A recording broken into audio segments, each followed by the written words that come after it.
Hey everybody, David and Evelise here with davidandevelise.com.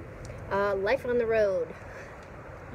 Yeah, so we want to talk in this video about how to transition to RV living. One of our viewers wanted us to actually answer that for her, and so this is part of a longer blog post. But we'll start out with a few items that we think are important and what we had to do, starting with the rig itself. Now, if you buy a new RV or a new trailer, you're going to have everything you need in place as far as that goes. But we bought a used RV, actually a really old, 33 years old. So part of the time we've been spending is just remodeling, drilling down.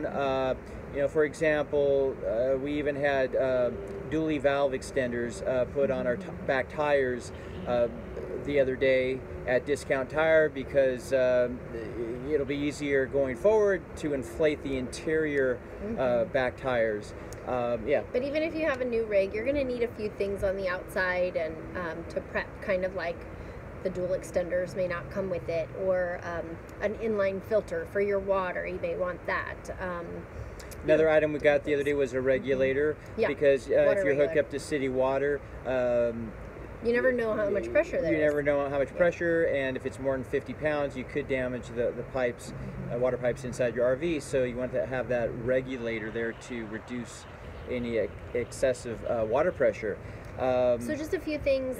We're going to be blogging about all those things too, where if you're new to RVing or you know, pulling a trailer and living on the road, there's some things we've all have to learn along the way. So hopefully we'll help you in that area, so you don't have to learn it like we do. Well, let's talk for a moment about storage. That was a real big issue for us. Just processing and eliminating excessive material goods and possessions. And so we worked daily from the time we made the decision to the time we actually were in the RV. We were daily getting rid of things. In fact, we still continue to get rid of things after the fact. Now, we made the decision to not take on storage unit, but that being said, there were sentimental items that we weren't going to get rid of, and that's understandable. So we were able to find a friend, actually Evelise's friend, to store some goods for us. So, you know, if that's the route you want to take, we think it makes sense, because, you know, why pay rent for non-income producing items? And non-sentimental items, like a bed, like our beds. We don't know when we're going to be back. We don't need them. You can always get things when you get back. And going through this process, that's what I learned, is there's a plethora of furniture, items, needs, you know, clothing, not even necessarily clothing, I don't know, everything you might need in the world you can find on Craigslist, Marketplace, on Facebook, OfferUp. I've learned in this process is that I don't really need to buy anything new anymore, because there's so many wonderful things out there. A lot of our stuff was very new, because we bought it to move into a new house, and we were giving it away for, you know, for a fraction of the cost to get it brand new. So you can always find things later on. But the main point is you're going to have to get rid of a lot of stuff and take onto your rig only the bare necessities, the bare minimum. You'll be much better off that way. Let's talk about pets. So most people on the road have dogs, I would say. A lot with cats, though. But they're more and more with cats. So we had our cat out with us for almost a month and a half, and she was an outdoor cat. So our advice is if you're gonna, you know, take a cat out, it probably is more ideal for an indoor cat that would stay in the RV, use a litter box, that kind of thing. Our cat was an outdoor cat. We actually thought a coyote got her and killed her. We didn't have her for about 5 days, and actually she was found. I'll just say that she was found, and now our next door neighbor, our former next door neighbors, have taken her in. So she She'll be safe. She'll be Or safe and stationary safer. again, and they love her. So it worked out really, really well. Yeah. But then we had to experiment with it, and she did really well. She close identified the RV as her home, and that was not a problem. But we found ourselves being in situations where wild animals were all over the place, even in the city. And we're not talking about being out in the boondocks. Yeah. In the city, wild animals. It's pretty amazing. So. But anyway, you're gonna need to think about those things for your animals, such as, you know, we did have to give back our hamster. We don't have a dog, but dogs are great on the road. Of course, a lot of you know that, who are, you know, obedient, like the one right there. A lot of people have their dogs and their pups, but that's personal choice. So. Yeah. Let's see. Yeah. Go ahead. Yeah. Next item on the list are vehicles, and so you know, a lot of people take their vehicles out on the road with them. They pull them from behind. They might even drive in tandem, kind of a convoy, if you will. Yep. But we made the decision to travel as lightly as possible, and so we said, hey, let's just take our bikes. So, you know, if we want to get around someplace, wherever we're at, we can just hop on our bikes and cruise around. But other than that, let's just unload the vehicles. And so, again, that's a personal choice. Now, we had very heavy, more expensive cars, Volvos, so there's no way we wanted to try to pull our Volvo behind our RV. Plus, we have a Class C 23-foot motorhome.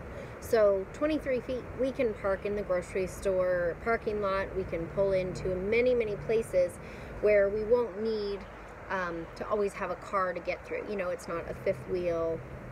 We won't have issues with getting places in the motorhome itself. And we chose that particularly for that reason, so that we can get around and get in and out of places a lot easier. Fourth item we want to talk about is time. How much time should you allow yourself to make that transition? And it's going to be dependent on whether you need to sell a home. In our case, we were actually renting at the time, so and we were actually month to month at the very end. So when we decided to make the decision, we literally gave ourselves about 6 weeks, which is absolutely insane. And so, 6 weeks to be in the RV, out of the house and in the RV. And so the fact that we've actually stayed in town for an additional 6 weeks, it's really been about 3 months of this transition, and we're very close to the end. But I would say give yourself at least 3 months. Now, if you're going to sell a house, or you need to sell a house, it's going to be 6 months to 12 months probably. And I would say too, and I've thought through this because we've been in town.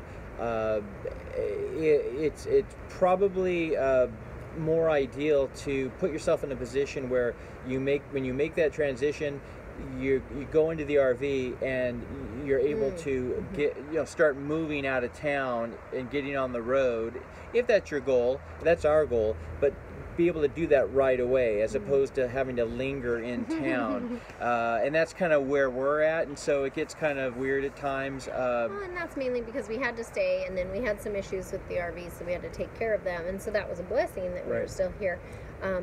But we're also in San Diego, California, and everybody wants to be here in the summer, so there were a lot of places were full, and we weren't, we're kind of having a far harder time finding places to stay. Right. So, children?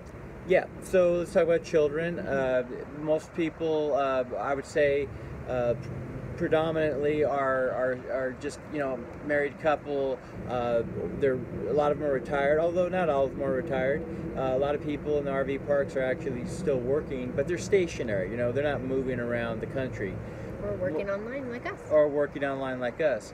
You do see some children here and there. It is more rare, but it definitely adds a level of complexity. They're excited about seeing new places.